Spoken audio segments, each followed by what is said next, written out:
It has stopped raining, but the minute it stops raining, the tree people come out to clear up the trees that have fallen, or they are doing some trimming because they're afraid they're going to be falling. It's been an adventure here in Los Angeles.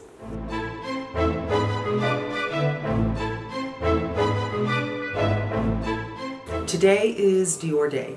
I am looking at a new product. This is their new mattifying primer and their new concealer, which is not new, but it's a reformulation, but I never had the first one.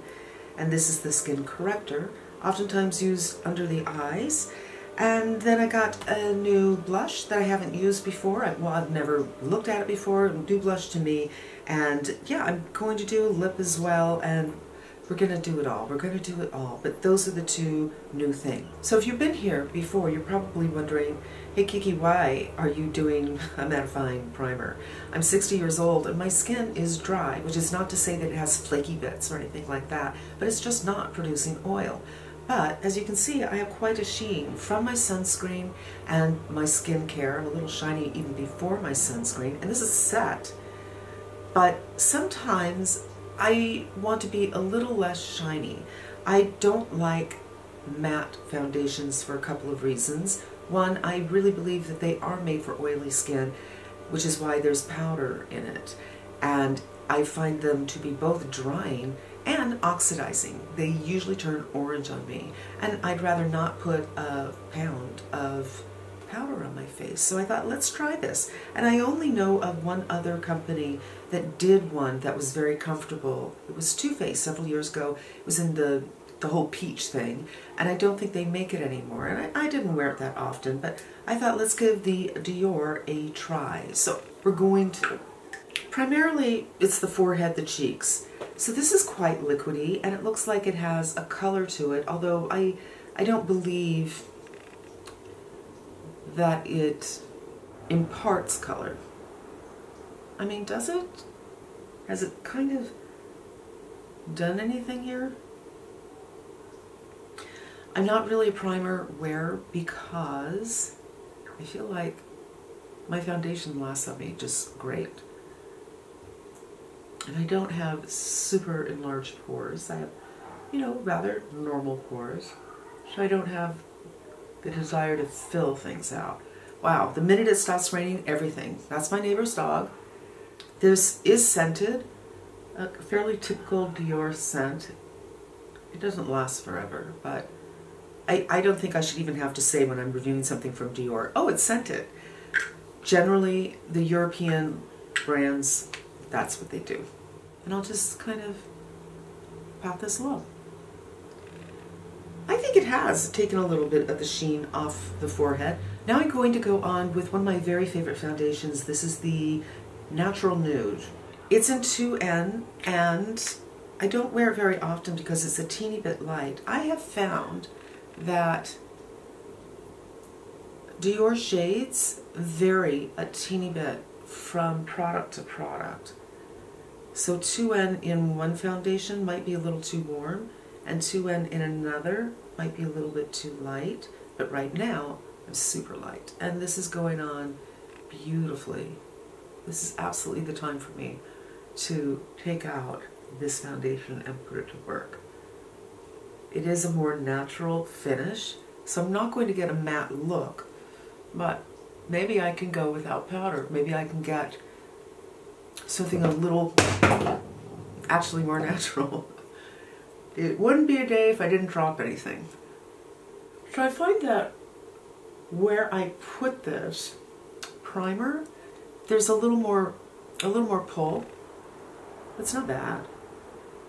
And then it just goes on like it normally does where I didn't put the primer. And I'll just beauty blender that. Very good. I think it looks really nice. I'm loving this shade for me right now, and I think they worked well together, but I do think that I'm less shiny than I normally would be. This is also color 2N. I didn't know what shade to order, and this is for your under eyes, but they also say you can put it all over your face. It's really a corrector. The problem is, under my eyes, I want to go a little bit lighter. Not egregiously lighter, but a little bit lighter. And I think, I don't know, it's hard to do something under the eyes and for the skin. I did shoot this video, actually, and I'm reshooting it, and I found I had a problem with this shade, so I'm going to do some swatches for you. As I put it on, I thought this is really, really warm. There it is. This is the 2N foundation, and this is the 2N concealer, and you can see it's absolutely incongruent. This is too dark for this, but again, every foundation 2N, the matte, the glowy, the whole bit, they're all a little bit different. This is the Charlotte Tilbury 4N, so much lighter. Then I'm going to go in with the Clinique, even better, and I use this quite a bit. It's beginning to get a little bit funky, and that is darker than the Tilbury, but quite neutral compared to this one, which I hope you can see is a bit peach. And then I'm going to do my By Terry, and there's my By Terry. So between all of them, this one seems a little darker, but it's closer to the CN10 in the Clinique. Under the eyes with the finger.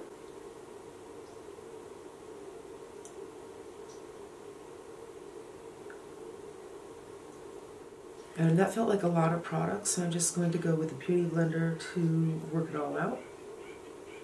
And now I'm going to go with the Angie Hot and Flashy brush, although I kind of feel like I don't need to do much. I think this one I did a better job on. I did try this with the Angie Hot and Flashy in the other video, and I've used it a couple of times, so you've already seen me use it in the Michelle Wong video, and I feel like this brush just isn't quite dense enough.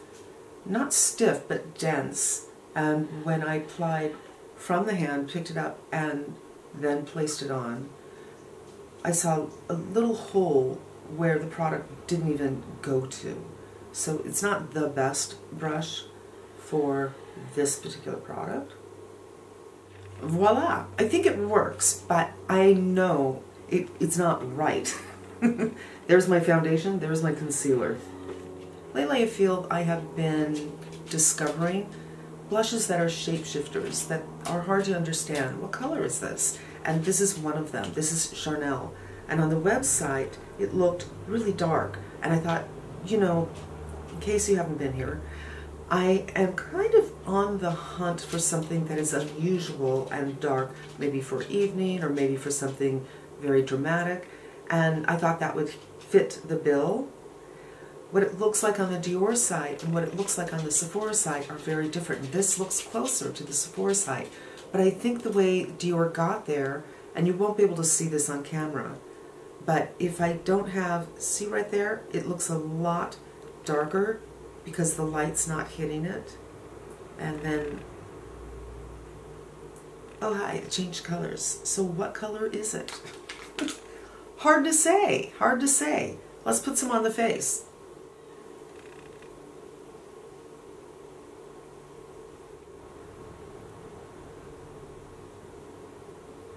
By the way, I didn't have to powder. Usually, after I do my foundation, I go on with my eyes so I can let everything set up, and I usually, but not always, powder before I go on with blush, powder blush. I figure if I take 15-20 minutes doing my eyes, I know that sounds like a long time, it will set, and if it's not, I can put a little powder on first, but that is a benefit.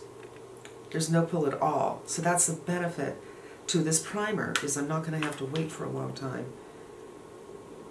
It's really pretty. The skin looks very smooth, actually. Just take a look. I have some kind of pimple going on here. I'm just not sure what that's about.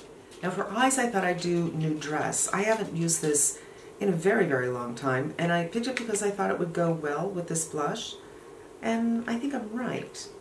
I'm just going to take this dark shade, which is a little too dark for me, and then dip into this peach shade to help lighten it up and do something really, really simple.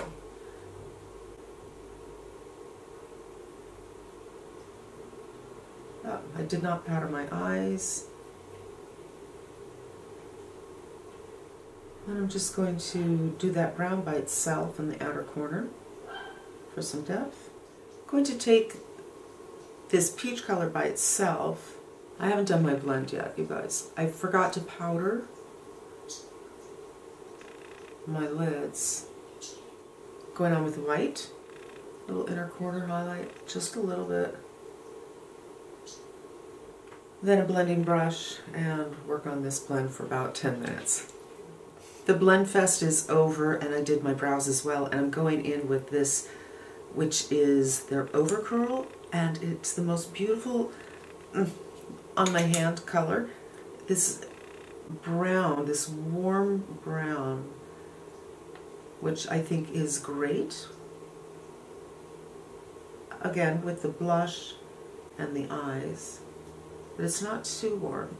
And I feel just a little bit like it brings out the green in my hazel eyes. If you have green, hazel, blue, well, actually even brown, I think it's a beautiful color. That will just bring some subtle attention to your eye color. So this is the Rouge Dior. I think it's a matte lipstick. All it says is Rouge Dior, and it has a little bit of warmth to it. I thought I'd just kind of work with everything. I did have a little bit of something on my lips to heal their dryness, so it's not looking as matte, but that is my full Dior face. I didn't do any bronzer or powder. Okay, let's talk, you guys. I don't feel like I need to do powder. Yes, I have a sheen, but it's not as shiny as it usually is. And as I said, I've done this video before, and I've tried this about 3 or 4 times, and it is not drying on my skin. So it's not one of those mattifiers that takes the life out of your skin, takes the hydration, the moisturization, leaves you dry. It is very, very comfortable, and yet I think it's doing its job. I think it's possible if you have oily skin, you're really going to like this, and you could layer it with a matte foundation if you want to really go for that matte look. I think if you're like me and you like a skin-like finish, that is what I got this time without any powder. This is going to help you take a foundation like this, a natural or a glowy foundation, and make it a little less glowy and a little more what I would call skin-like, which is what I really like. I think if your combo, at least, I think you might really like this. Me, dry skin, like it. I haven't even thought, oh my god, I have to powder. It didn't go through my head until I just mentioned it. I'm like, oh wait, this is working for me. The concealer, I also haven't powdered. So a little bit of troughing right here, which is pretty common, and I have tried it with that Guerlain powder that I got for the Alana Davison video. No. And I tried it with the powder that Michelle Wong really likes. And it's not on my table. I don't know where I put it. But the Hakuhodo powder. So I'm just going to do it with my Terry powder, because the Hakuhodo does impart a little bit of color and this doesn't. And I'm going to do one more swatch comparison. This is the Lancome 215. Now, of course, everything is dry now except the Lancome, which I put right here. But this is the 2N in the Dior.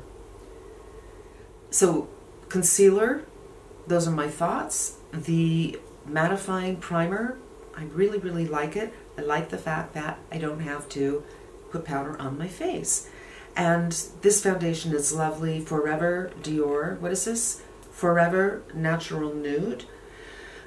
Really lovely. It's only on the Dior site. And the Chanel, the lip, and what else do I have? The Nude dress. And that's going to wrap up today's video, you guys. Let me know what you think. Do you think you will find a product like this useful? Are you like me and end up being more shiny than you want to be, but you don't want to put on powder every single day? For me, that's what this is going to do. I'm definitely going to be keeping that one. And that's it. Thanks so much for spending some time with me. I hope it was helpful, and I hope you come back again. Until we meet again, be safe and smart, and I'm wishing you good health.